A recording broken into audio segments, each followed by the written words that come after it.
Already. There we go. We are recording. Got it. Great. Thank you. Okay. So, welcome. This is, like I said, our daytime graduate programs, electrical and computer engineering info session. I'm Jennifer Huberman. I'm the lead academic counselor for the graduate programs. It's me in Hawaii.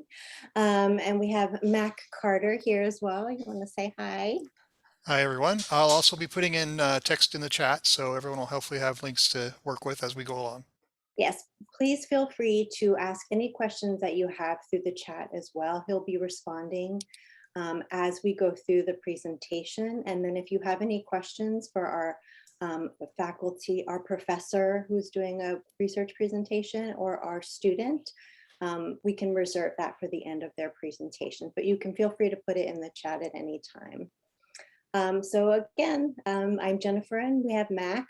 We're going to kind of switch this. We're not going to do the grad programs overview first. We're going to have our faculty speaker, Assistant Professor Sarah Moravian, who is starting in autumn quarter. Is that correct, Professor Moravian? Next spring, so Next March spring, actually. okay. Yeah, That's right, that's right. So we're going to have her start with her presentation. Then we have a student speaker, Daniel Sturm, and then we'll flip it, and then we'll talk about the graduate programs overview, the admissions requirements, and then we'll have plenty of time for Q&A. So I will go ahead and let Professor Moravian go ahead and talk. I can stop the share, just give everybody just a couple minutes to take a look at your information here, but you can go ahead. Thank you. great. Yep, so I'm really excited to be here and meet some prospective graduate students. So as I said before, will be starting this March 2022 as an assistant professor here. And so I can talk a little bit about what I'm going to do and also how I came to be here. So we'll start in reverse chronological order. I will be working on kind of scalable quantum systems. So quantum information technology now promises a lot for our future, but quantum systems are really small, like on that order of 10 qubits. You know, IBM just a few days ago made a huge announcement that they have 127 qubits, but with kind of limited information about its connectivity and how well it works. And so a lot of my research in the future will focus on how do we scale up the number of qubits, working on the engineering challenges around these systems. And so in particular, I'll be working with trapped ion quantum computers, and the problems there focus on integrated optics, integrated electronics. How do we, do logic as we're doing these quantum measurements? So how do we make sure our classical computers don't slow down and hurt our quantum computers? That's a very brief, big overview. And if you have more questions, I'd be happy to answer. But I thought I'd spend more time maybe on how I got here, since that's probably why you're here. So I kind of took a long time to figure out I wanted to do quantum. So I started off actually in my undergrad doing biology. And then I thought the systems were too messy for me to handle. And so I moved to electrical engineering. And it wasn't kind of until my senior year that I got into quantum. And so I actually did a master's first. So I did an MEng program. I did my undergrad at MIT. So I was able to do this 5-year bachelor and master's program, which was really helpful for me to kind of understand what I wanted to do and what research I really cared about. And then I applied to grad schools and was lucky enough to continue researching quantum. And I think maybe briefly, one thing, two things that are incredibly important or were incredibly important to me when I was joining a research group, and I would urge you to consider as you're thinking, is one, of course, interest in the subject. I think when I was younger, sometimes I would go to a talk and I would get bored, or I would start daydreaming about something else. And other times I would go to a talk and I'd be really, really engaged. And I think it's important to kind of listen to those feelings. When I was younger, I used to think that it was because I wasn't I didn't understand what was being said. And sometimes, of course, that's true, but sometimes it really just is a reflection of what you're actually interested in. And the second is you have to really like your group and your advisor. This is going to be a long working relationship, very close working relationship over, 5-ish years, and different people like different things from their advisor and their peers. And it's important to do some thinking about what you would like, and question the people and the groups that you're interested in to see if you mesh together. And maybe I'll leave that like super short and sweet, but I'm happy to take lots of questions if people have them, or elaborate on anything going forward.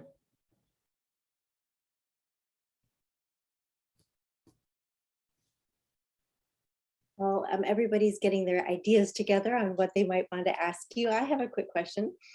So I apologize, I was dealing with Zoom, so I apologize if you mentioned this already, but what made you decide to get your master's degree before you got your PhD? Were you debating master's versus PhD, or did you already know you wanted a master's? Yeah, I think that I wasn't 100% sure what I wanted to do research in when I graduated, because I had took me a while to get it took me a while to figure out what I was actually really interested in. So the master's for me was really important. I didn't want to commit after my senior year to doing research on one thing for the next, 6 years of my life or something. And I wanted that extra little time to think about it.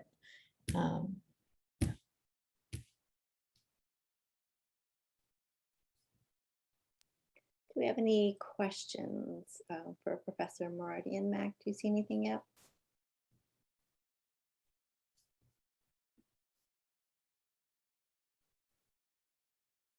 Okay. Well, while we're waiting for him, I have another question. We have a shy group. That's okay. My other question is, so what would you say you're looking for in potential PhD candidates, and what do you think are some things in an application that you're looking for, and what characteristics do you think make a strong PhD? Not characteristics, but background, experience, do you think makes a good PhD student for your lab in particular, or for PhD programs in general as well?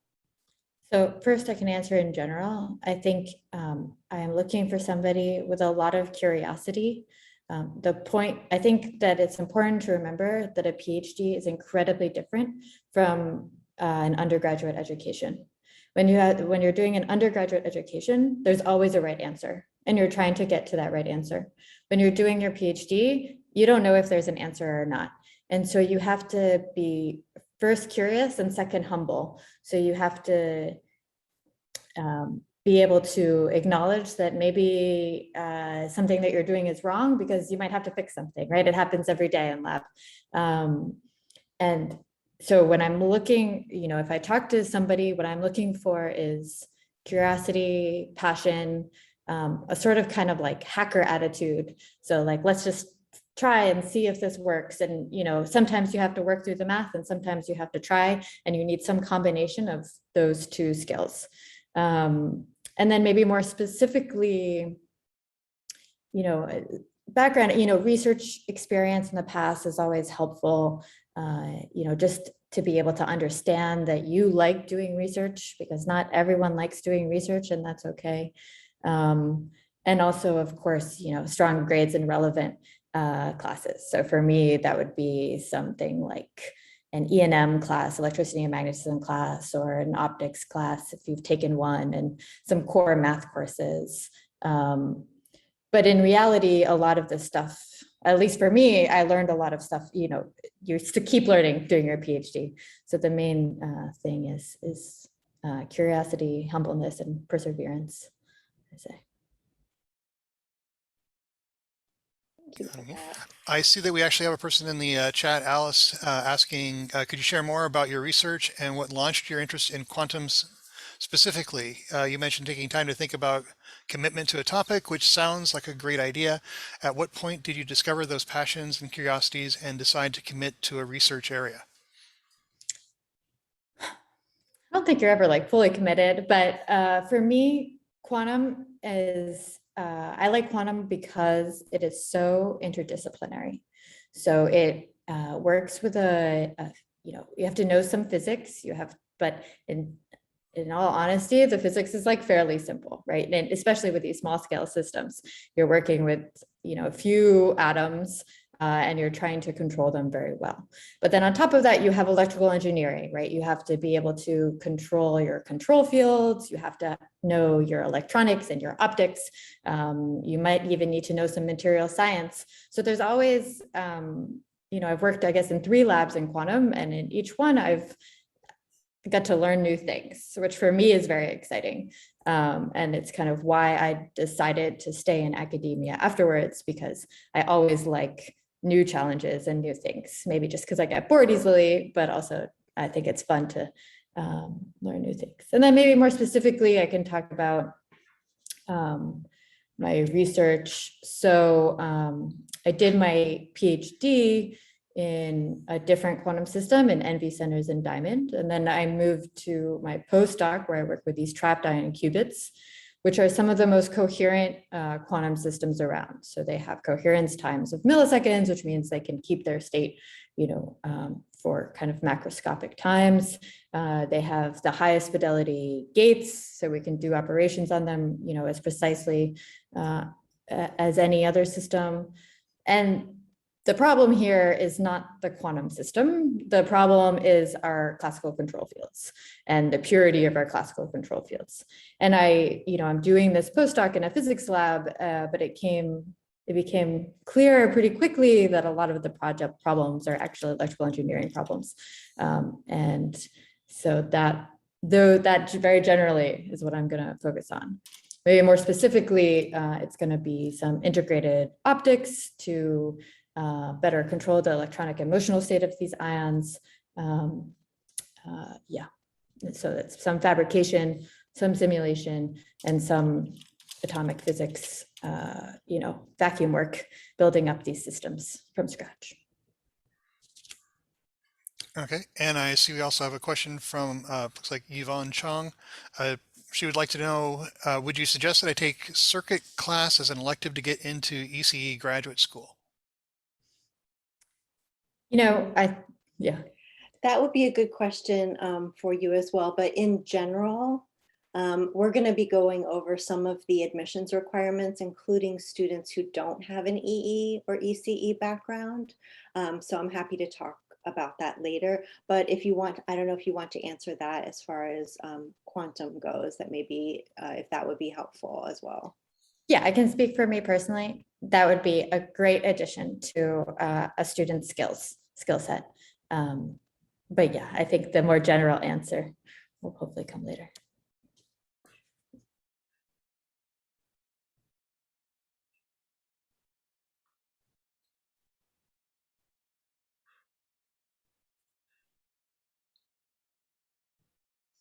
Okay, anyone else?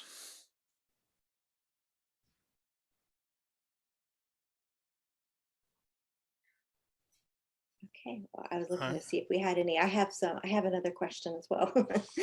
I think someone just asked a question. Oh, did they? in the Oh, chat. excellent.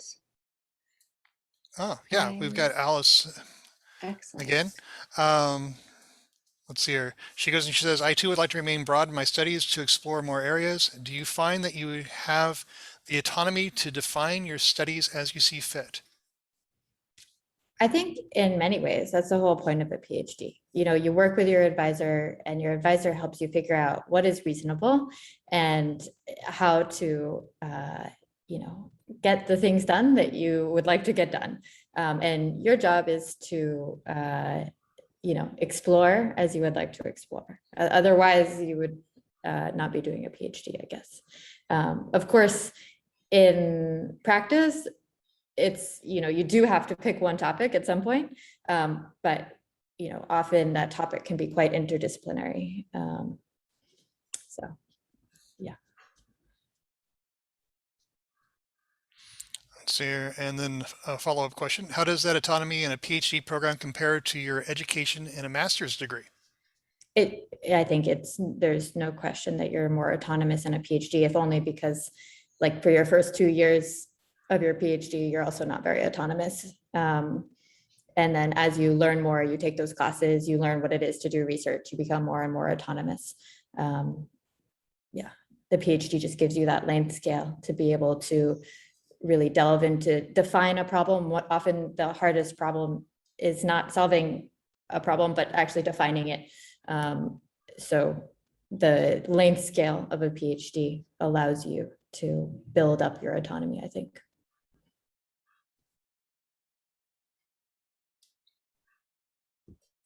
All right.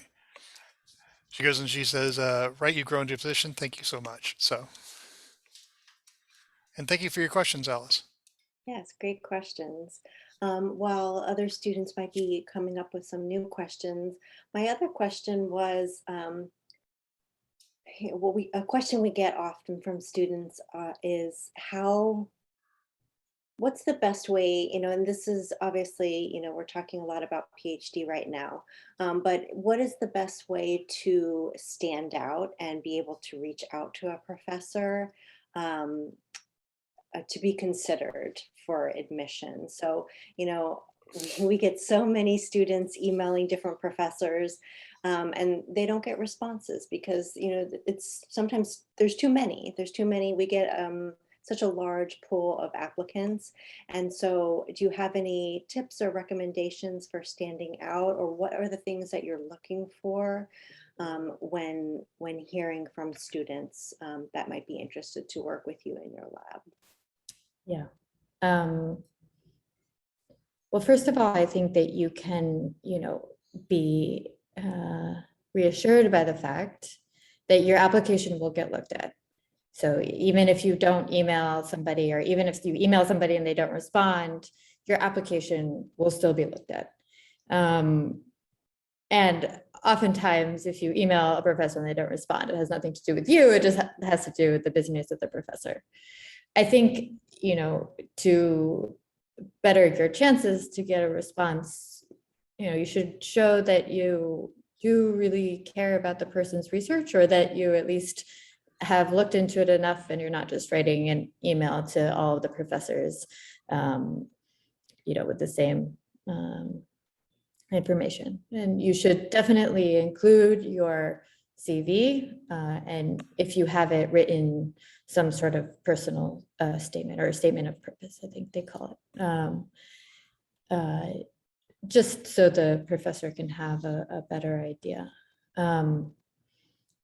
Yeah, but I'm sure this varies, but I think that the most important thing is to remember that your application will get looked at no matter what, no matter how busy the professor is. And probably if you don't get a response, don't worry too much.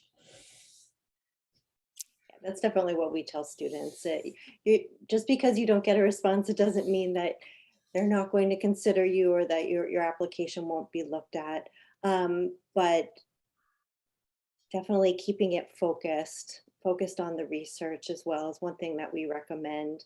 The professors don't like to think that you're just spamming everybody and hoping to get a response. They really want to know that you're actually interested in your research in UW ECE.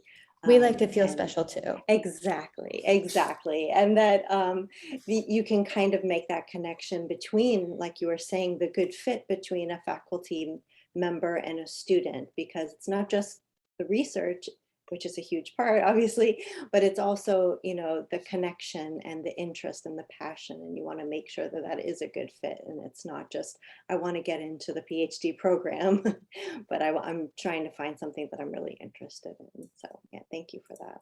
Yeah.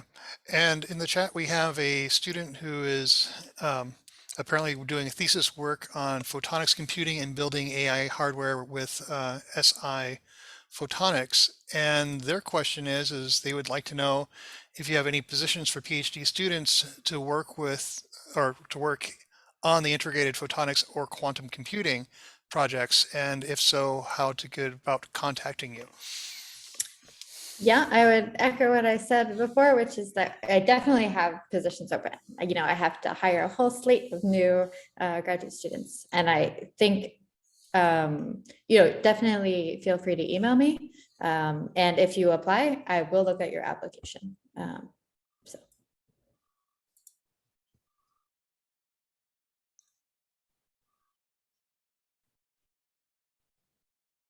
Well, great. So I want to make sure we have time, to speak with our graduate student and have enough time to talk about all the admissions details.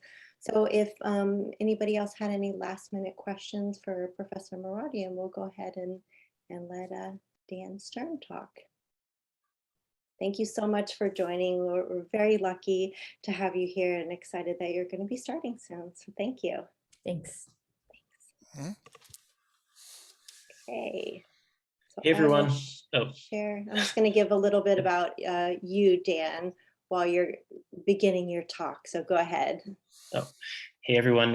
My name is Dan. I'm a first-year PhD student, and just first want to say thank you to Professor Moravian for talking all about being a professor. I think it's super helpful for interested applicants to hear from the professors and also the graduate students. So thanks for giving us that overview of what you're up to. So I'll talk about a couple of things during my time here. I want to talk about what I'm up to today, what research I'm doing, what my day-to-day life is like, but I also want to talk about my journey here, because just a year ago or 2 years ago, I was in a very similar spot to presumably what most people in this meeting are up to. And I'll tell you the journey of how I ended up at UW and how I ended up working on the projects that I'm working on. So first, a quick overview of what I'm doing here. So I work in the EMIT lab with Professor Sajjad Mohseni, and we work on integrated photonic and electronic circuits. So formally, we're a circuits group, but we care a lot about how do we take photonics, fit them into integrated circuits, and specifically integrate them with electronics. So for those who aren't familiar, all of our integrated circuits now work with electricity inside. And this has been sort of the whole digital revolution has been about making these circuits better and better. In the past 10 or 20 years, electrical engineers have realized that we can use our same nanofabrication technology to make circuits that operate with light inside. And this provides us with a number of performance benefits. And one of the big challenges has been not just designing these circuits, but fabricating them. And it's really hard because working with light is not easy. Electricity is not easy, and when you start working with light, things get even wackier. But there's a lot of exciting work being done with manipulating light on the nanoscale in integrated circuits, and there's a ton of applications. So this includes optical phased arrays for LiDAR systems, optical neural networks, which I know someone just asked about in the chat, so I'm happy to talk more about that. And tons more stuff, Ising machines, all sorts of computation, and a lot more. So I'm happy to talk more about that. But first I want to give an overview of how I got here. So I did my undergrad at Princeton in electrical engineering, and I graduated in 2019. By the end of my senior year, I was definitely thinking about doing a PhD, but I knew that a PhD would be very intense. So I wanted to make sure that I really wanted to do it before I got started with it. This came from, I got some advice from grad students at Princeton who said, well, PhD is great, but make sure you really want to do it first. And I say that, I don't want to scare anyone, but I say that just to give some perspective into how I was approaching it. So I thought, okay, well, if I'm gonna, if I want to get more experience with electrical engineering, but I'm not sure I want to do a PhD yet, I'll go work in industry for a bit. And, in my free time, I'll keep up with the research that I hear about from universities and see if I want to go into that environment. I wanted to work in an environment where I'd get my hands on all sorts of different stuff. So I went to work at a startup right after college. I moved to LA to work at a startup that was working on long distance wireless power transfer. So we made these equipment that would charge a phone 10 feet away. And that was really cool because the company was about 15 people, and we made our own silicon circuits. We made our own firmware, we made our own PCBs, we made our own robots. I got to do a lot of cool stuff. And then that was fun. It was good until I got laid off 5 months later when COVID hit. So that was not a great introduction to post-college life. But and then COVID started, and fortunately I started working after that at Apple. So I worked there for about a year. I worked there and we were developing tests for the electrical components of wireless communications. So it was an RF engineering position. We were working on RF systems, and we would design these tests that would run in the factory. So we weren't the ones running the tests, but we would make all this equipment and all these protocols for seeing if the phone could send calls properly. And this was cool. So I started working there about a year and a half ago, and the job was cool. But shortly into the job, I started realizing, okay, I don't find this very interesting. I felt like in college, I'd worked super hard to understand electrical systems on a deep level. And I felt like at Apple, I wasn't really using my brain very much. There was a very narrow group of skills I, employed every day. And what's more is that I would work so hard, and the outcomes of my work, I didn't think were very interesting. For example, at Apple, I spent, Apple's a great place. I don't want to say anything bad about it, but what didn't appeal to me about it is that, I spent maybe 4 months analyzing the timing of one of our test machines in extreme detail, down to like the millisecond level. And, after many, many months of analyzing the timing and seeing where our tests are failing, I decided that I needed to add a 10-second delay at one point. And that was, going to fix our tests and then save Apple a bunch of money, which is really what the goal was. So I learned a lot about RF engineering, and I learned a lot about industry, but I didn't feel like I was designing fundamentally innovative or fundamentally powerful technology. I was a cog in the machine, and I wanted a position where there wasn't an obvious roadmap. I wanted a position where I had to work really across a lot of disciplines. I wanted a position, where I was going to have to like think very creatively and come up with new solutions. I wanted a position where I was going to be able to build something and say, I built this and no one else has done this. And this is my work. So I started thinking about PhD programs. And about a year ago, I was in your position, writing all sorts of applications, looking at schools. And I realized, well, okay, I decided I don't want to be at Apple forever, but the whole PhD application thing, it's not too easy. You can't just decide you don't like industry and then, start working in a lab in a PhD program. The application process is pretty tough. So what I didn't really know, undergrad, I took a lot of different classes, and some interest me more than others, but electrical engineering is a very broad field. And what I realized was that anything I worked on, once I understood the problem at hand, and once I understood the potential solutions, I found it interesting. So it was very hard for me to narrow down what I really wanted to work on. But fortunately, at that time, I'd been spending a lot of time in industry, first at the startup and then at Apple. So, after 2 years or a year and a half in industry, I got a good sense of how industry research in academia translates into industry. And from there, I was able to sort of start thinking about topics that really interested me. And so I was mostly interested in circuits, and I can talk more about that if anyone wants. But I had to start doing these applications, and I applied to a bunch of schools, and UW was obviously one of them. And it stuck out for a number of reasons. So again, I'll say, feel free to interrupt me at any point with questions. So one of the reasons UW, so I did all my applications, and there was a number of professors at UW who interested in me, based on their work in circuits, both digital and analog. And then actually after I submitted my application, one of the professors here reached out to me, and I actually hadn't heard of him. His name is Sajad Mohseni. He said, "Oh, hey, Dan, this is what we work on. I did this, blah, blah, blah. Do you have time to chat?" And I was like, "Okay, sure." And we chatted, and I actually had not done much with photonics at that point. I knew about photonics, but I didn't know much about photonic integrated circuits or research being done in photonics. And he started talking a lot about, he was a new professor and he didn't have any grad students at the time. And he started talking about his vision for a group. And what really stuck with me was partly the research, but also I realized he was a guy I got along with very well. And I liked his vision for, what the grad students would be up to.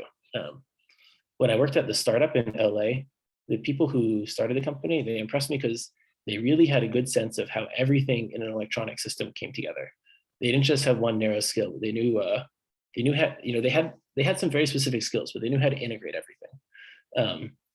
And when I was talking to Sajad, my time in industry made me realize that I wanted to, have something I focused on very clearly, but also, bring together a lot of different parts of the engineering stack.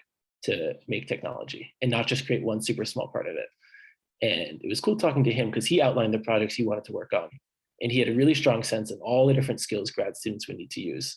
And I thought, okay, this is a place where I can really learn, what it takes to build powerful technology. And I think in electrical engineering, it's super important to have, a bit of a broad background in addition to some very specific knowledge. It's important to have a bit of a broad background because whatever you're making in electrical engineering, it's not easy. Chips don't grow on trees. they don't work by default, and nor does anything with photonics, semiconductors, signal processing, MEMS, whatever, you name it. And I thought, okay, if I come to UW and work with Sajad, I'll learn some cool stuff about integrated photonic circuits, but also I'll learn a lot about just chip manufacturing and chip design in general. And I'll be in a position where I can go back to industry and really be powerful and really know how to make powerful technology and really, have a lot of freedom to do what I want. And what I liked about UW is, as I got accepted to the school, and then I was accepted to a number of schools for PhD programs. And what I really liked about UW was that the whole atmosphere here was about, building not just tiny incremental improvements, but also focusing on how little improvements in different parts of engineering can be brought together to make really innovative stuff. That was one thing I liked about Sajad, and also one thing I liked about the university as a whole. I think I looked at a lot of other schools, and some of the professors I was going to work with had huge labs, like 10, 15, 20 students. And at first that was appealing to me because I was, big lab, bigger is better. But then what I realized is that if I came to UW, especially to work with Professor Mozeni, but just in general, I was going to get a lot of very close interaction with faculty. And I think that's one of the most important parts of the PhD experience is the mentorship. And I knew if I came to UW, I'd get a lot of really good mentorship. And I can tell you, now that I've been here for a couple months, I can tell you that's true. I see my advisor, almost more than I want to, but in a good way. I mean that in a good way.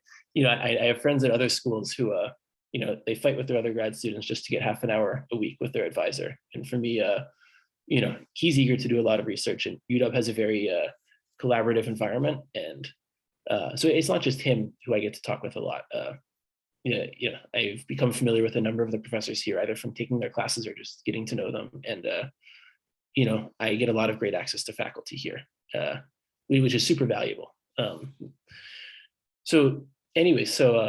I noticed in that when I was deciding between grad schools that UW was a place where I would get, I think so it was sort of the best of everything. So it checked all the boxes for me. I was going to get to work on really cool sort of up and coming technology.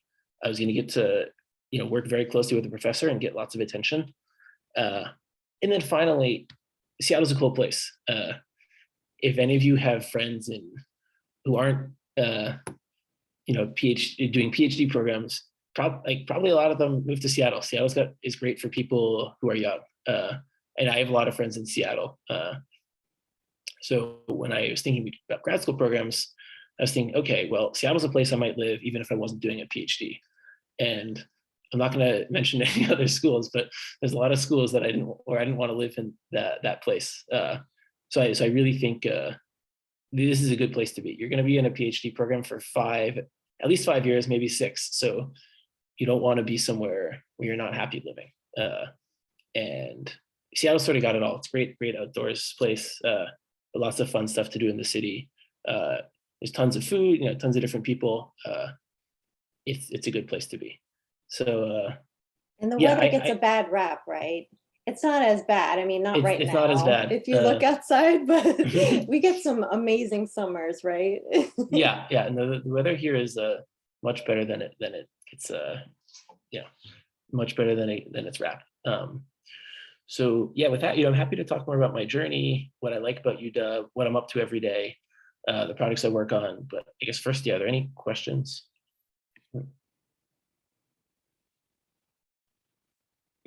I can also give advice for applications because I know some of these topics came up earlier.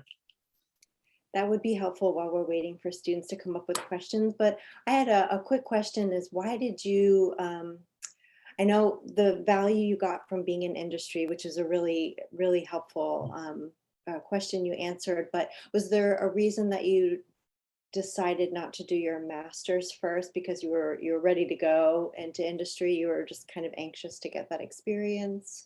What was the thought about that? Yeah, I think I did think about doing a master's first. And part of the reason I was thinking about doing a master's was that I felt like, electrical engineering, as I said, is a very broad field. And I wanted to have a better understanding of sort of all the different topics. But what I realized is that in a PhD, especially, with the professor I'm working with, I was going to naturally get exposed to a lot of different topics. So I get, now I'm thinking about computer architecture, machine learning, photonics, integrated circuit design, semiconductor nanofabrication, materials science, some fundamental physics, etc. And I think if you want a PhD, it's a little daunting to do a PhD. It's kind of like you're stepping off the deep end. But at the end of the day, as Professor Moravian said, it's probably the best way to get broad exposure is to do a PhD. You learn a lot. What I think is cool about a PhD is often when you're working on a research project, you have a higher level objective you want to solve.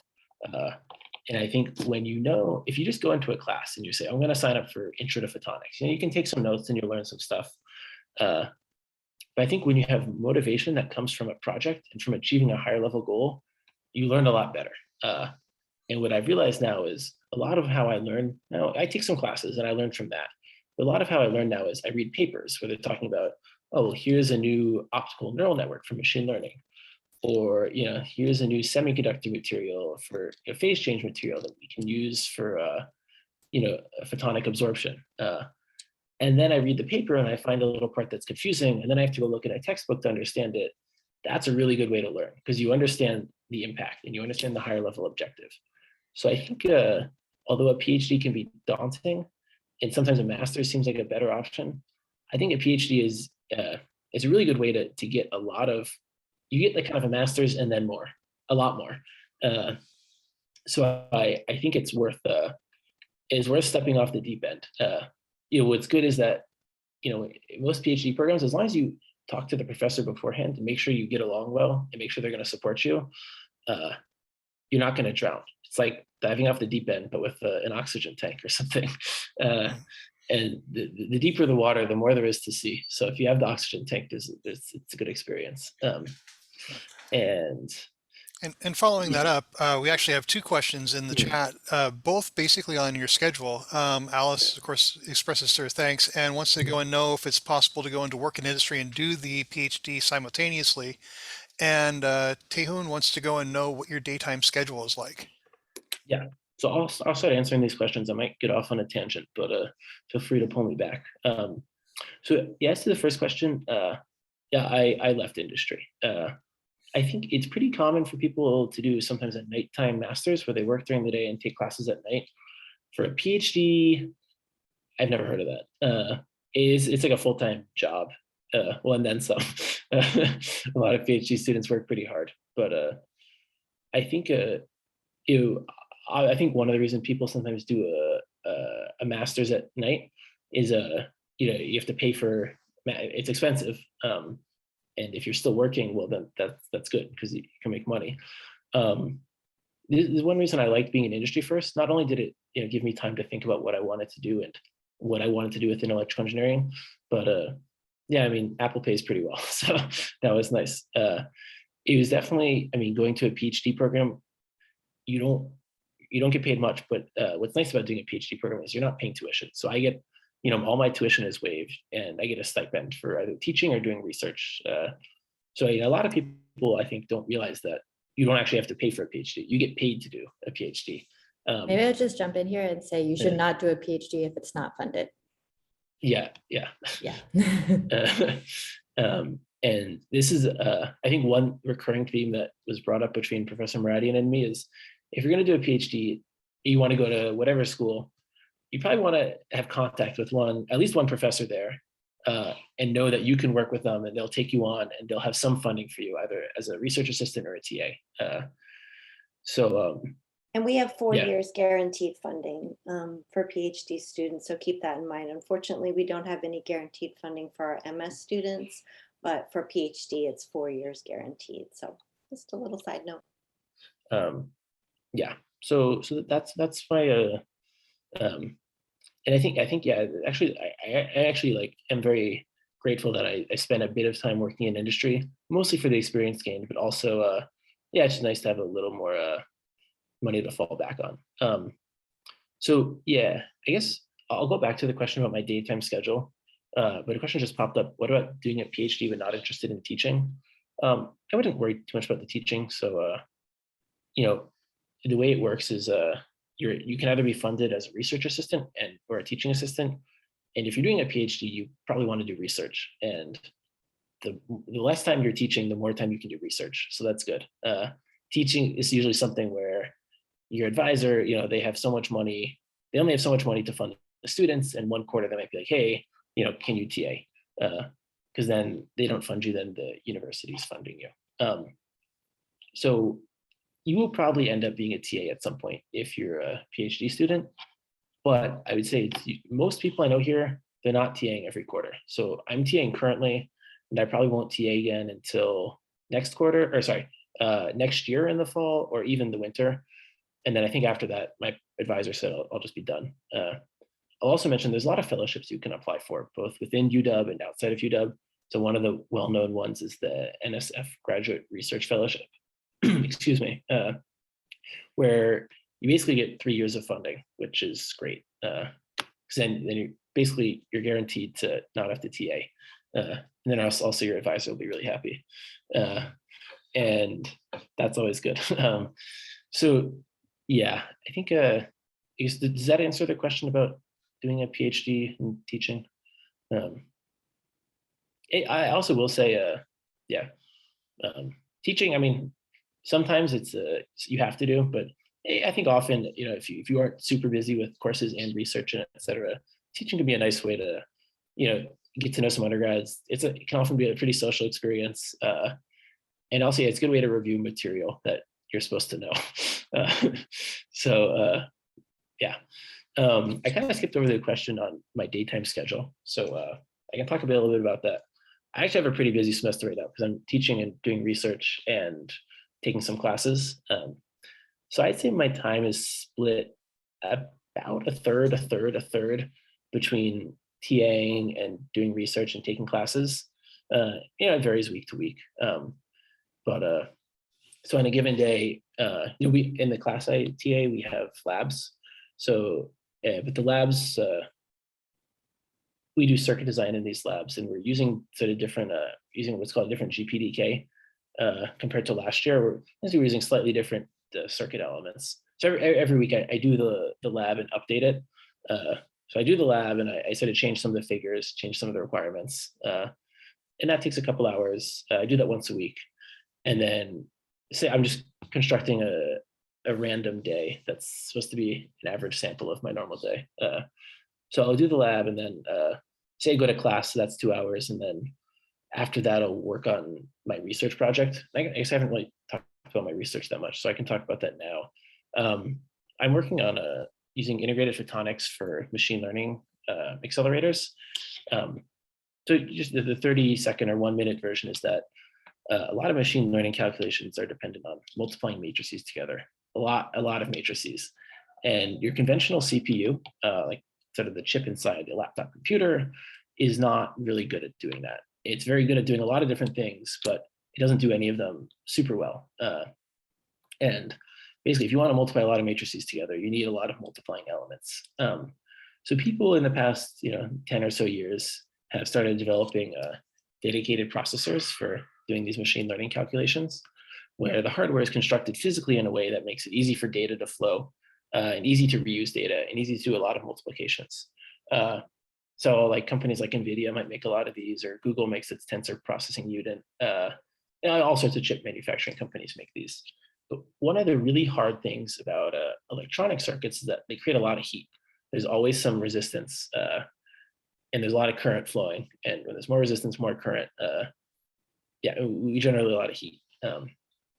And if the circuit gets too hot, it can't function. So this is where photonics comes in. When we have light flowing in, optical waveguides, it doesn't generate nearly as much heat as electricity. So what we're making is a chip where light can couple inside, and then we program the chip to do certain multiplications. So this computing, all the computing that we think of conventionally in electrical engineering is digital computing, where data is represented with zeros and ones, or high voltage, low voltage. This is analog computing. So the data is actually represented in the complete complete optical intensity. So the power of a given light signal is directly proportional to the data it represents. And we're making a photonic chip that can do these machine learning calculations. And there's a lot that goes into it, because what we care about is not just making this photonic chip, but we want to make a system where the photonic chip can be integrated into the whole electronic ecosystem. So as you all know, our electronics are electronic, and if you make it a photonic chip, it's only as good as its integration into the system, because all of our memory is electronic, our CPUs are electronic, our data buses are electronic, et cetera, et cetera. So it's a pretty big project, because not only am I working on doing photonic circuit design, but also doing some computer architecture design in terms of designing SRAM, CPU design, deciding what the electronic system should look like. On the other end of the spectrum, I'm also working on so one of the unique contributions we're making to photonic integrated circuits is adding so-called phase change material to the outside of the chip. So the chip comes back from a fabrication company, and then we actually take it into a clean room, which is where you wear these like crazy suits that cover your whole body, so nothing can damage any of the stuff you're working with. And we use some very advanced machines to put a little bit of material on the chip, which is going to affect how the light flows. And so it's pretty cool, because I'm getting really broad exposure to everything that has to happen to make a chip work and make an effective, powerful chip work. So on a day-to-day basis, as I said, I've been doing a little bit of TA work, a little bit of coursework, and then right now I'm doing a lot of modeling, computer architecture modeling for machine learning accelerators. So I'm using some simulation software to decide exactly what parameters we want to use to make our photonic accelerator. And then within the next month or two, I'll start doing a lot more photonic circuit design every day to actually design this chip. Going forward, I think TAing I won't have to do at all starting in a couple of weeks, so that'll be nice. And then this winter, I'll probably take 1 or 2 courses. So in general, I just want to spend more time on my research, which is why I'm here. Yeah, so.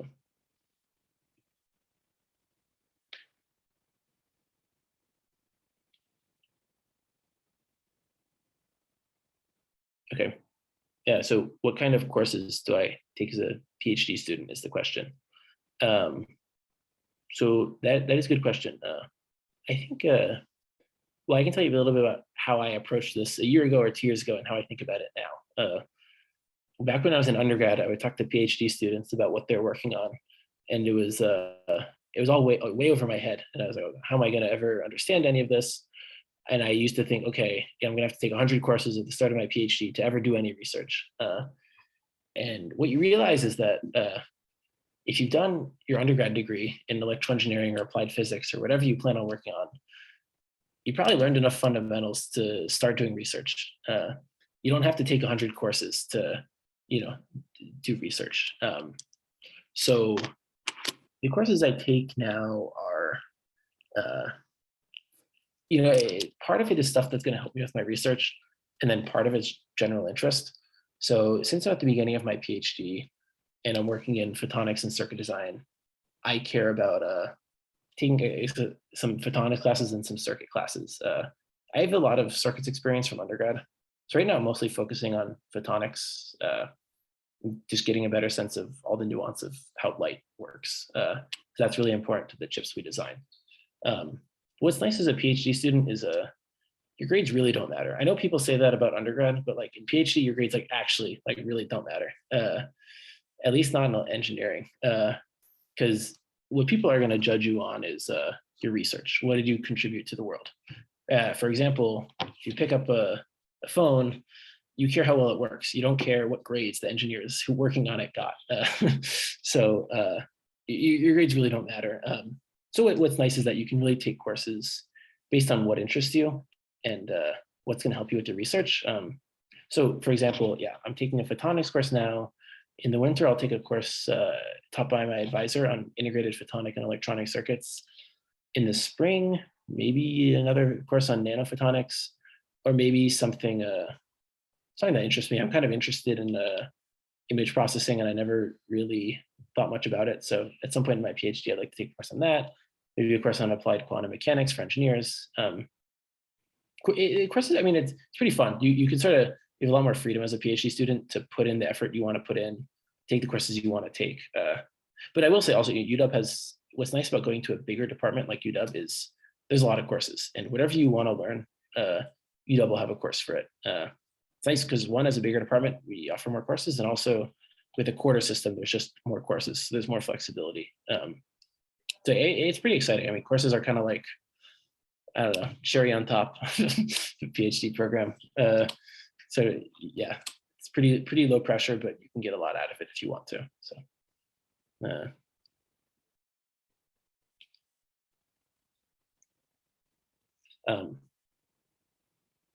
Mac, can I just go through the questions, or is there one you'd like me to answer? Or? Oh, actually, I think the questions that are remaining are about GPA and let's see here, about going from MS to PhD, which we will actually go and We'll talk cover with about that, Jennifer yeah. during the next part. Yeah, I can sort of touch on the GPA question, because I can try and say a bit about just general advice for applying to PhD programs. I mean, and Professor Moravian, you're going to look at a lot of these applications, so maybe you can comment on this as well. I mean, GPA, it's in my experience, it's important, but not the most important thing. I mean, higher is always better, but what people care about is research credentials.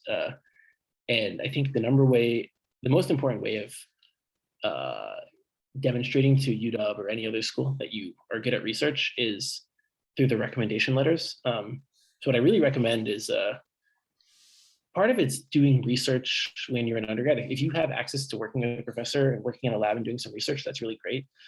The other thing I'll say is, no matter how much research you've done with a given professor, the better you know them and the more they like you, the better a recommendation letter they're going to write. Like that, you don't have to be their best friend, but it's good to get to know people, because you can do great research, but if you never share it with your advisor and they don't know who you are, they're not going to know what to write. So that's my little piece of wisdom about GPA and graduate school applications. Okay. And I think we got two last questions that can go and be done really quick here. One is, do you collaborate a lot with other departments and labs? And then the other one is, do you ever take courses that are not necessarily related to your research EE, but just you want to learn about? Yeah, and actually, I think there's one more question about MS and PhD, which I think you guys said you were gonna talk about. So as for collaboration, yes, I mean, so my lab works on integrated photonics and electronic circuits. We're fundamentally a circuits lab, but photonics is a field where, similar to electronics, the devices and fundamental physics matter a lot, I think, but in photonics compared to electronics, there hasn't been as much work done to make it easy for you to abstract away the lower level stuff. So in electronics, there's a lot of great circuit designers who don't understand the underlying devices that well, because after 40 or 50 or 60 years of working on this stuff, we now have tools that make it really easy to design circuits without understanding the exact physics. So in photonics, the circuit design process and the synthesis and circuit flow and nanofabrication has not come nearly as far as it has with electronics. So making these photonic elements that work well and achieve our goals is a lot harder. So yeah, to answer the question, my lab works a lot with the lab of Professor Mo Lee here, who works on photonic devices and optoelectronics. And especially when it comes to photonic devices and nanofabrication and stuff with the clean room, we do a lot together. And a lot of the grants my advisor has gotten are joint with Mo Lee's lab. And yeah, that's something I really like about UW. As I said earlier, the average, there's at some other schools, you'll find super big labs. And there's some benefit to that, some downside, but I think the one thing is it's really exciting to collaborate with other labs, not just to, work on complicated projects, but you get some insight into how other people think and what problems they're trying to solve. And when you can combine these things to your research, you can make powerful stuff. So Yeah, as for the question on courses not related to my research, I haven't done that yet since I'm just in my first year here, but I definitely plan on doing that. I think, right now I'm pretty eager to get a jump start on my research. So I'm really focusing on just what can help me with that. But once I get into a swing of things and I'm not busy with TAing, there's definitely some courses I want to take. For example, one of the people in my lab is she is a first year grad student and she's taking a swing dancing class right now. So it doesn't even have to be in the engineering or STEM field. You can really, I mean, if you're at a university and your tuition's covered, you might as well make the most of it. So don't tell your advisor you're spending all your time. Yeah, you can't get degree credit for swing class though. Keep that in mind. Oh, yeah. Yeah, and yeah, maybe don't tell your advisor that you're doing swing dancing instead of research, but I'm just kidding. The world is your oyster at a university. So I don't want to cut you off, but I want to make sure we get to my boring slides. This is way more interesting than my boring slides, but I want to make sure that the students have the information. So I just want to thank you both so much for joining us and talking about your research and your path to graduate school. This is way more valuable and helpful information. So I just want to thank you again so much. Yeah, thank you so much for having me here. Yeah, and good luck, everybody. Thank you. Now on to my slides. They're not boring, but not as exciting as, the other information. Let me just say, I'm going to head out because I have something that I have to run to, but everyone here can feel free to email me if you have any further questions. Thank you so much. Okay, so I'm going to skip some of these slides. We'll email all these slides and as well as the recording of this session to everybody. So I'm going to skip all of our little patting of the back on how great UW and ECE is. I think Dan talked a little bit about that, which is very helpful. So I'm just going to go into some of kind of the nuts and bolts of applying and the differences between some of the programs. And so let me just skip around here. This is all of our UW ECE disciplines. As you can see, like Dan talked about, it is very interdisciplinary and we work even within ECE on a lot of different areas. So that's one of the cool things about ECE. And talking about our diversity, we have a lot of initiatives for increasing the diversity of our students, as well as the diversity of our faculty as well. And this is more about research, a lot of good information here. So when we send that, definitely take a look at all that good info. This, the first program I'll talk about is our BS to MS program, and this is for UW students only. So this is an opportunity for students in our UW undergrad program to apply to the MS and get early acceptance, basically, and to start your taking a couple of grad classes during your senior year. So we already admitted students for the following autumn, but take a look at the website if this is something you're interested, if you are a current UW undergrad student, or talk to the undergrad advising team if this is something you're interested in, because this is a good opportunity to get started in your program early. So this is some good information on our website as well. So we have two different grad programs, our MS degree, which is 42 credits.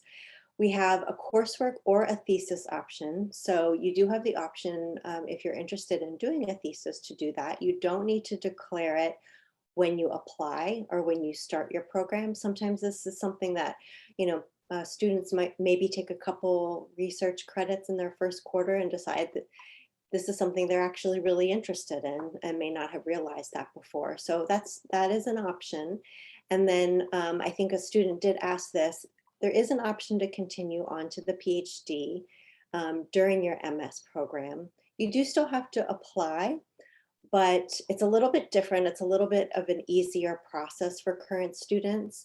You will have to have one of your faculty letters of recommendation be a current ECE professor, and it's a professor who is willing to serve as your faculty advisor for your PhD program. But sometimes it can be very helpful if you're a current MS student, because you do have that faculty relationship already. So I do think that some master's students do find this valuable in order to get admission to the PhD program, especially if you don't have research background.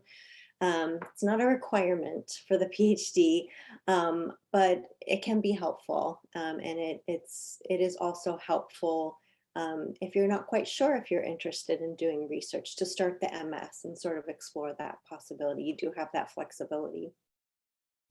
Our PhD program is 90 credits. This just talks a little bit about the transfer possibilities. And you can also earn your MS on the way to your PhD. So if you are a PhD student, once you meet all of the MS degree requirements, you just need to let us know and we can walk you through the process to apply for your MS. It's really an easy process. So a little bit of details. The application deadline, as it says on our website, is December 15th, and we do admit for the following autumn. So right now, we're accepting applications for autumn 2022. We don't have a rolling admissions process, so it is a hard deadline. And we will notify students usually by March. PhD students often get notified earlier in February because they do get an invitation to our grad visit days, which is a chance to learn a little bit more about UW, ECE, meet current students, meet current faculty as well. So we'd like to give students time to plan for that. April 15th is the national deadline to accept offers, and we do include that in our admissions offers. And we don't require the GRE, and we don't actually even consider it. So that can be helpful. A lot of departments are moving towards that, but some departments do still require it. So make sure if you're applying to other departments that you make sure if it's a requirement for them. So this is speaking to the GPA requirement. So there is a 3.0 cumulative GPA requirement for admission for the graduate school. So they do require that. We don't have a GPA requirement above a 3.0, but we do get asked this, more so in the MS program, I think, as opposed to the PhD, but a 3.5 would be good to be considered competitive. You know, we do look at applicants very holistically, which means we don't just say, okay, 3.5, you're accepted. Below 3.5, you're not. We do look at the statement of purpose. We do, and we review all applications. We get over 1,000 applications and we review all of them. We look at the statement of purpose. We look at the GPA. We look at the transcripts. We look at the letters of recommendation a lot. So letters of recommendation are really important. I think Dan mentioned this, or Professor Moravian. It's really important that you find recommenders who know you as a person, as a student, who can speak to your strengths, your ability to solve problems, to think, to work in teams. When we have reviewers and they can tell that it's they took my class and they did really well. That's not really helpful because we can see that on the transcript that you did really well in certain classes. What we're really looking for is your ability, your potential ability to do well in graduate school. So that's really important to cultivate those letters of recommendation. This just talks a little bit about the English proficiency requirement for international students. Mac, if you can put in the memo 8, which talks about all of the ways in which you can meet the English proficiency requirement, including TOEFL, the IELTS, and also with a 4-year bachelor degree in the United States or English taught requirement. So we do have a minimum TOEFL score required to apply. We are, like I said, strict about the deadline. We get usually 1,100 to 1,200 applications, and so we can't consider applications after the deadline. We do start reviewing, and they do all need to be submitted in the online system. We can't take any email materials. We accept once a year. This just talks a little bit about the materials. resume, unofficial. Yeah, you only need to submit your unofficial transcript. The official is required if you're offered admission. We don't need that for application. And then 3 letters for the application as well. And if you have any questions about any of this, definitely put it in the chat. I can answer those once I kind of breeze through all this info. So we do have, oh, this is the wrong slide. Why did this come up again? So, let me see, maybe we did it later. I'll see if we added the more detailed one later. So this is about our professional master's program. So this is a master's degree for students who are not exclusively, but it typically is for students who are currently in industry and want to have a little bit more flexibility to take classes in the evening. The program doesn't usually have much flexibility to do research. It's usually considered a coursework only, but you can do a full-time or part-time option. And their application process is a little bit more flexible than ours. They do have an early deadline to apply, which is January 5th, which matches up with the April 15th deadline. But you can also apply during the regular deadline, which is May 17th. And they, like it says here, they give offers in mid-July. They don't require the GRE either, as do any of our programs. And there's some upcoming information sessions if you are interested in this option. May Lim is the director of this program, and she does a really good job of sort of talking about her program and the differences between the daytime masters and the evening masters. It's the same degree. You graduate with the same degree. It's just a little different delivery of the classes. And the fee structure, it's a fee-based professional program, not tuition-based. So if you don't have a degree in EE or ECE, that's totally okay. Most of our students come from varied backgrounds: math, physics, chemistry, a lot of different backgrounds. But there are some fundamental courses that we do recommend students who don't have EE degrees to take. You don't have to have these courses before you apply, but we do recommend for you to take them before you start or during your first quarter here. It's really just to give you a foundation so that you can be successful in the grad courses. We don't check them off. The faculty is assuming if you're taking the grad classes, you're good to go. You're ready to take grad level ECE courses. And you don't have to take them here either. You can take them at a community college and online. They're really basic, they're 200 levels, so they're pretty low level intro fundamental courses. So if you have more questions about that, I can maybe answer. A little bit about the funding. So we do provide 4 years guaranteed funding for our PhD students. Like Dan mentioned, a teaching assistant, research assistant, and or fellowships. It really just depends on the faculty advisor you're working with, whether or not they have current funding. You will get an RA position. If they don't, you might have to TA for a few quarters. It's a full tuition waiver, stipend, health benefits. You do have to pay some fees each quarter. That's mainly for activities, facility use of the facilities for UW. It's not department specific. So you will have to pay those each quarter. And then for international applicants, you do need to demonstrate English proficiency for a TA position, which is more strict. You have to have a TOEFL speak score of 26, but there are also other ways to meet that requirement. And we put in the offer letter that you have to have that met by during your first quarter because of the possibility that you would have to TA. So we do ask for that.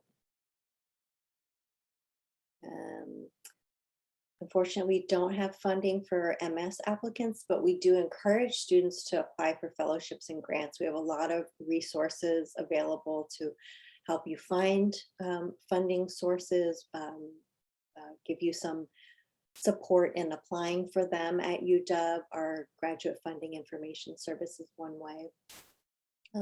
And we do have MS students who do receive TA and or RA funding.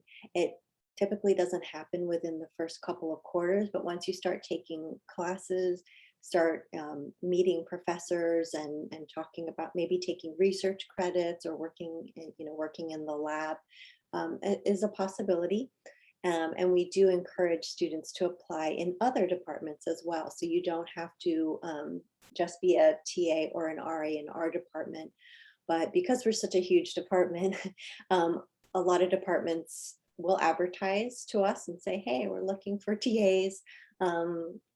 Please post this announcement to your students, and we will do that. So that's a possibility as well.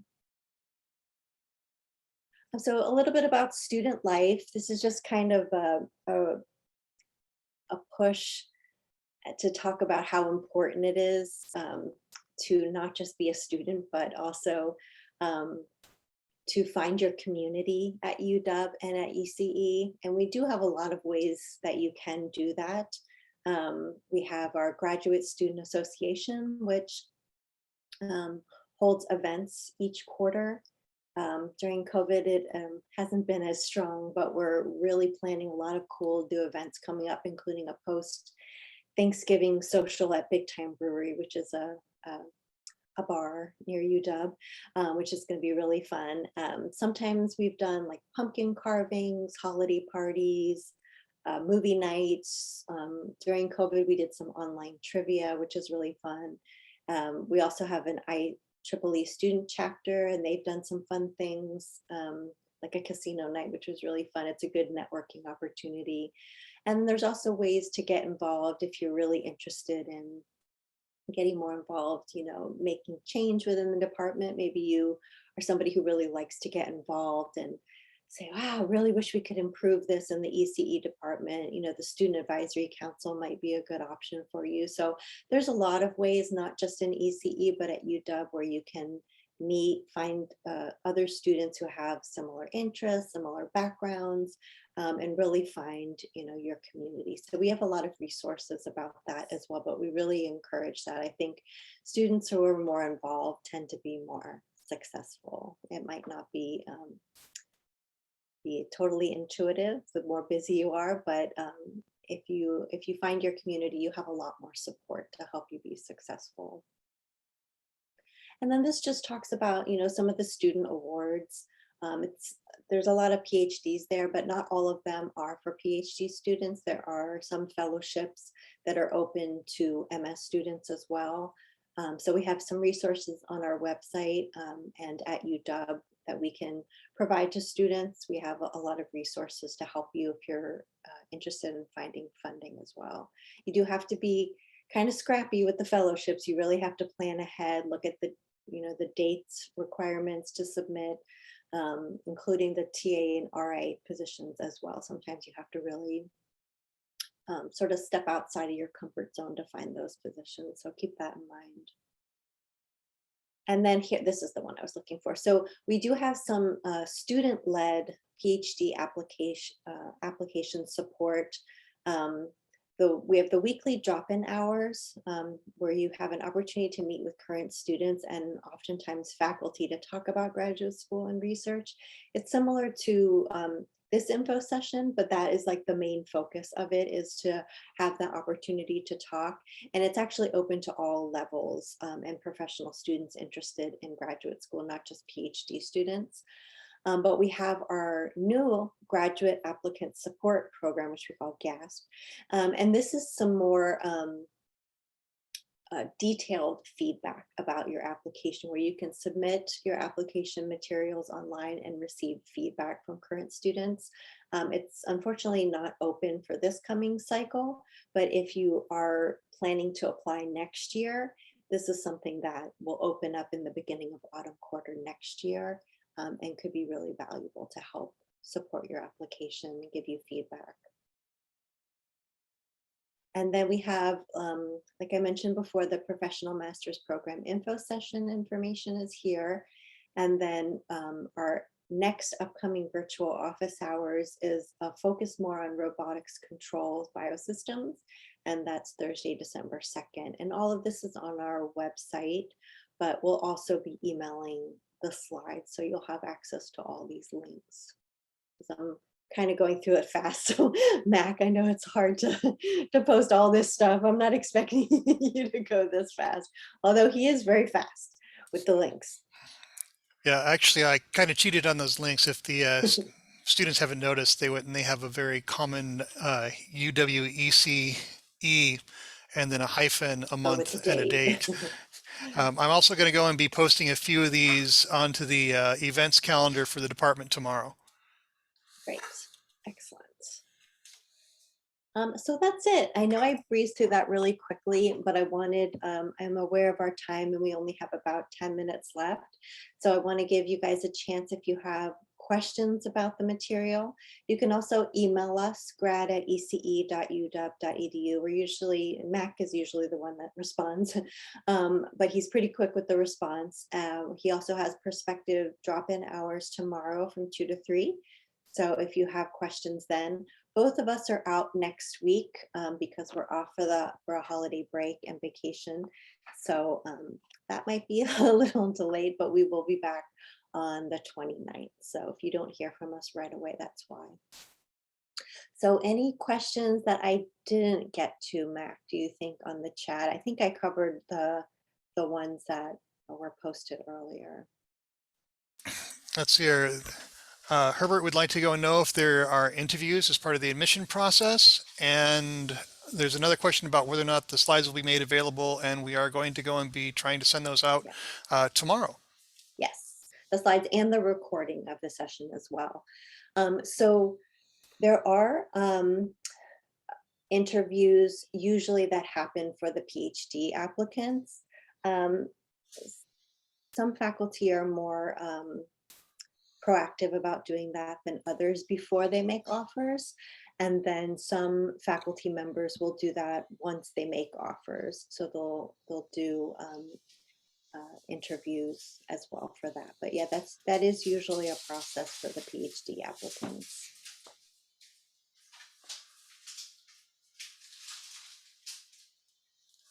Any other questions? I think Yuji, did you put a question in the chat? I think you had a question. If you don't mind putting it in the chat for us.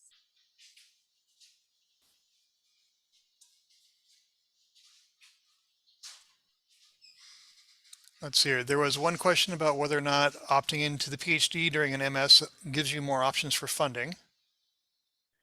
It may not give you more options for funding, but it does give you usually have more opportunities to have FaceTimes with professors and just sort of start developing those relationships and attending maybe office hours and talking to faculty about their research.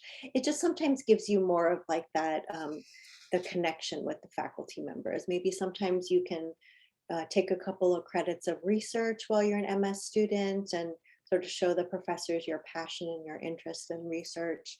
It just kind of really gives you more opportunity for funding.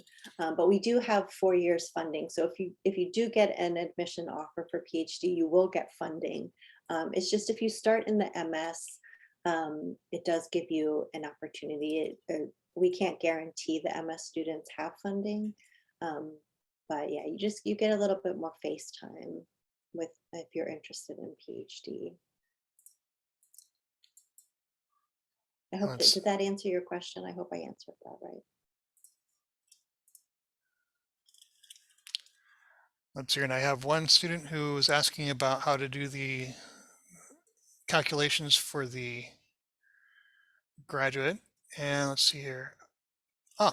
And Herbert would like to know, is it necessary to mention in the SOP with whom I would like to work with in each of my research interest? I'm in a disadvantage if I have more than one research area of interest.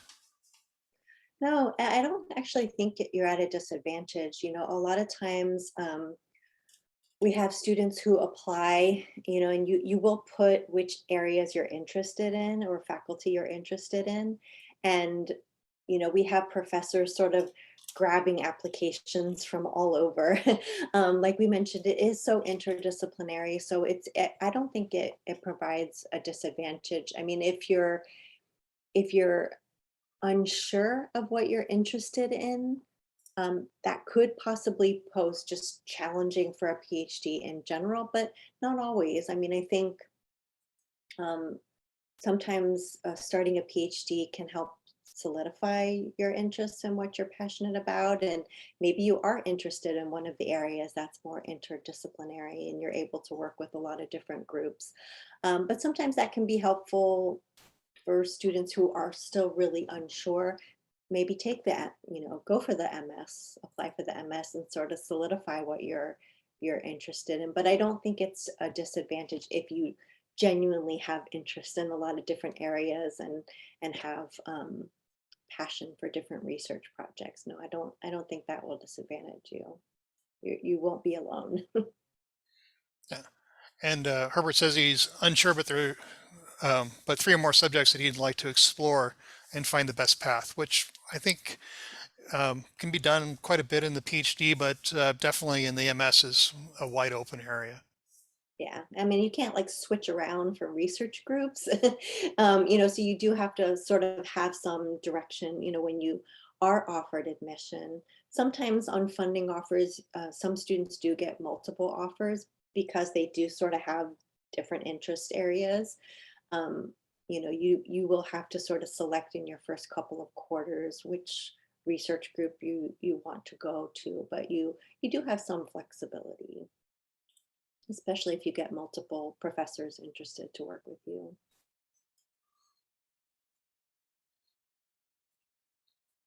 And let's see here. And then we have a international student.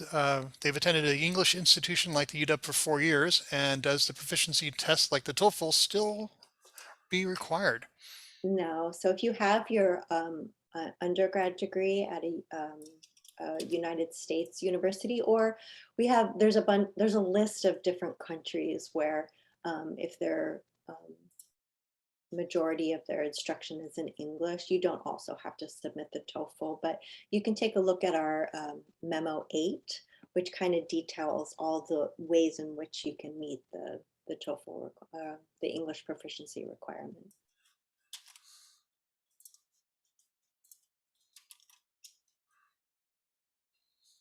Anything else? I could probably take like 1 or 2 more questions.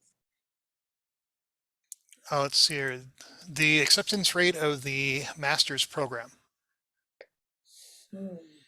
Acceptance rate. So I am not a math major, but we have, let's see, for the master's, we usually get about 700 to 800 applications.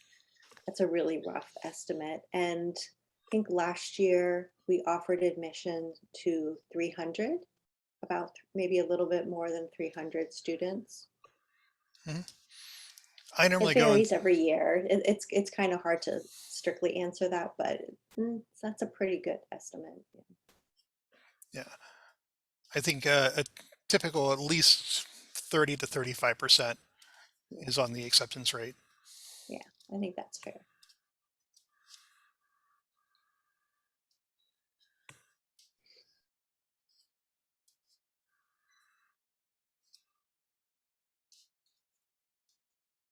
Anything else?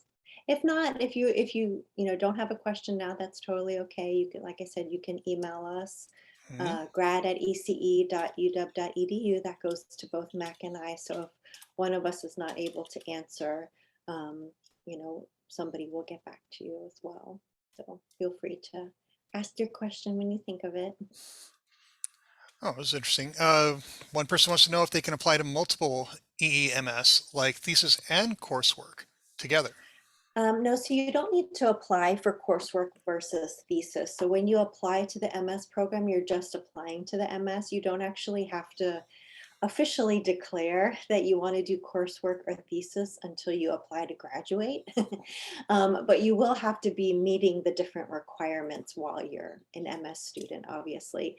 But you just need to apply to the MS, and then you can start taking courses, because both options you have to take courses, and then you can decide. So after you've taken a few courses, if you do feel like you want to do the thesis option, you can decide to start meeting those requirements.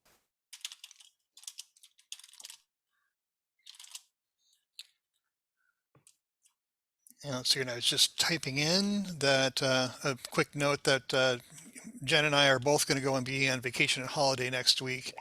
So we can go to see all of our friends and family respectively.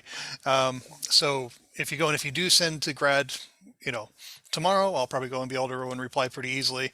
But if you do go wait for next week, there'll be a little bit of a delay. And Mac does have prospective student drop-in hours tomorrow from 2 to 3 Pacific time. So definitely plan to join that. If you do have a little bit more of an urgent question, since we might not be able to get back to you right away through email. But I just want to say thank you to everybody for joining. It was really great to have everybody here and asking such good questions. Like Max said, we will be emailing the slides out and the recording for this session as well. So if you missed anything, that's totally fine. So we have one question from Herbert. He says, does PhD graduates have an easy way of inserting themselves into industry, and are there programs to help PhD students build their careers? And oh, that's a big question. Yeah, we do offer, we do have an internship program at UW as part of our College of Engineering Career Center. And so that's definitely a good opportunity. We post a lot we send out a weekly email to students about, or Mac does, about opportunities for jobs, internship opportunities. And we have a blog that we keep all these posts as well, because we get a lot of emails from industry and from industry looking for interns or for full-time positions as well. So we do post a lot of that information as well. Yeah. And once again, I can put in the Career Center intern link as well into the chat. And for the foreign students, that becomes available, I believe, around on the 3rd quarter, once they've gone and they've met certain requirements in their visa For status. CPT, yeah. Well, great. Well, thanks everybody so much. It was great having everybody here. I hope this was helpful, and I hope you have a good weekend. Okay. I'll go and I'll hopefully see more of you tomorrow. Have yourself a good night or a good morning. Thank you. Bye. Take care. All right. Bye. Bye. Bye.